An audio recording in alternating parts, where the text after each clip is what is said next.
potato famine might have been crying out, you know, for people not that far away to notice that they needed help. But anyway.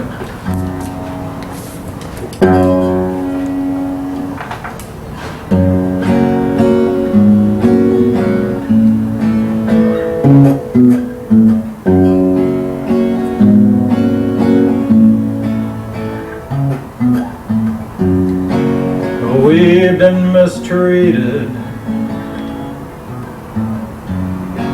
We've been abused.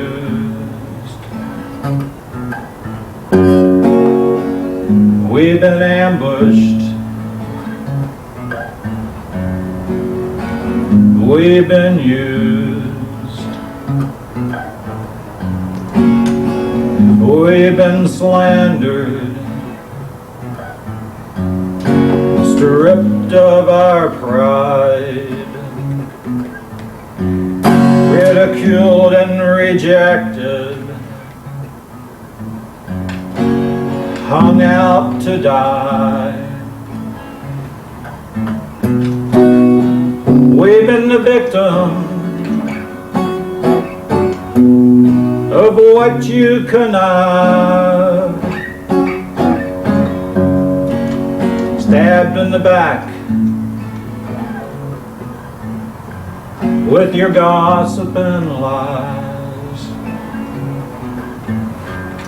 We told you once, we told you twice, what's coming down ain't gonna be nice. We told you once, we told you twice, ain't gonna be nice. Ain't gonna be nice.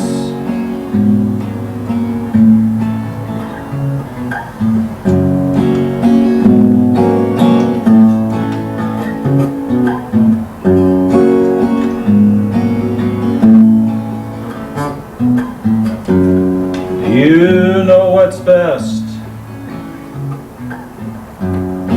for everyone's head. Your sniffy nose through everyone's bed.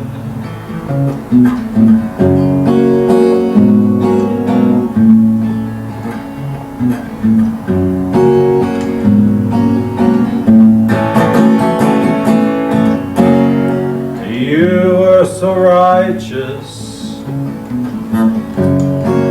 you and your gang. Oh, you decide who's gonna hang. Suck in your anger, your evil deceit.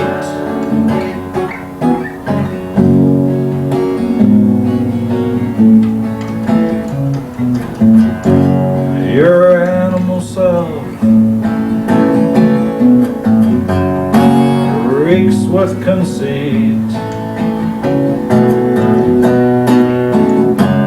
We told you once, we told you twice, what's coming down ain't gonna be nice. We told you once,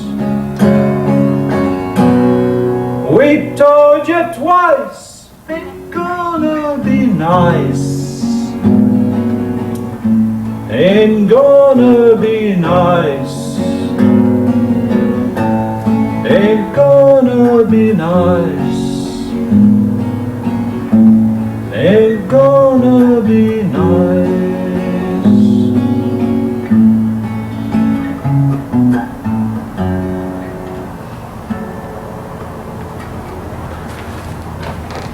Anyway, it's nice to have a chance to play that song. I just wrote it last week. You like it?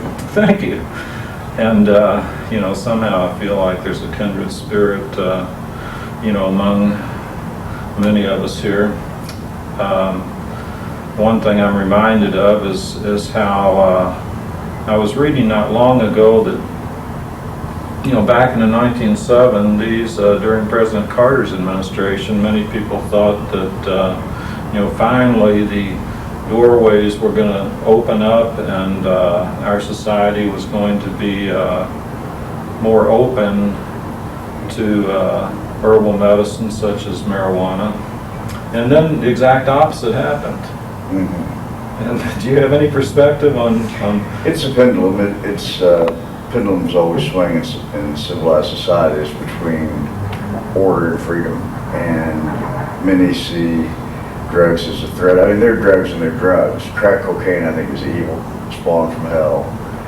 But I don't see that the same indictment of an herb, of marijuana. But I think that the problem is that people have lumped it all together.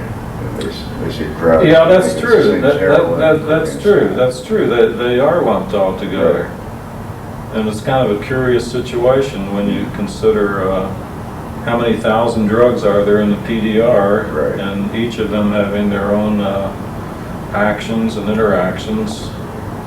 But yeah, when people talk about drugs as a menace to society, marijuana is put there just about equal to heroin, wouldn't you say? In a lot of people's minds, I think there's a lot of understanding, though, that's taking place, and people are beginning to realize that overwhelmingly, state after state, I think we're up to 6 or 7 now, have legalized and the people have spoken.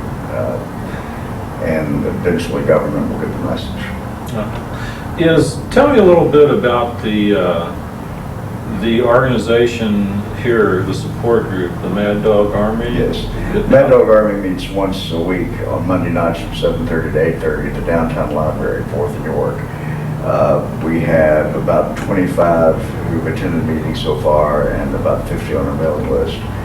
We just today affiliated with the National Manic Depressive Association out of Chicago, and our membership will grow.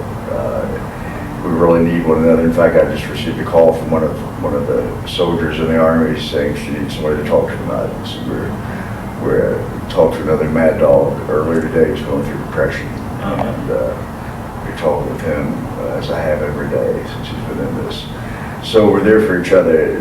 We understand the nature of the beast, and better than the other 99% of the population who don't have it, and that's awfully important. What would you most like the rest of the population to understand? The term "mad dog" is kind of a scary term. Intended to be. In fact, at Pittsburgh, I ran into the head of their manic depressive support group. They call themselves the Friends of Friends, and he asked what the name of our group was. I said, Carl Brown's Mad Dog Army. We have an attitude. We are militant, and there may be times when we'll be picketing and marching and things of that nature. We provocatively call ourselves a Mad Dog Army because we're not ashamed of our illness. We're born with it. It's hereditary. 1% of the population has it, and it's a brain disease. The brain fluctuates between very low and very high energy levels.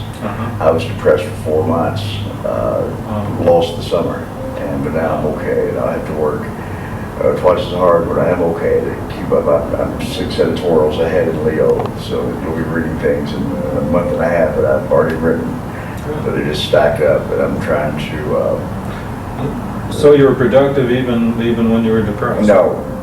When I was depressed, I wrote nothing. I see. Then you just came into gear, right? I surged ahead and got a little bit ahead of the game. I remember one expression you used in your article about the national meeting was that you love the smell of napalm in the morning. Yeah.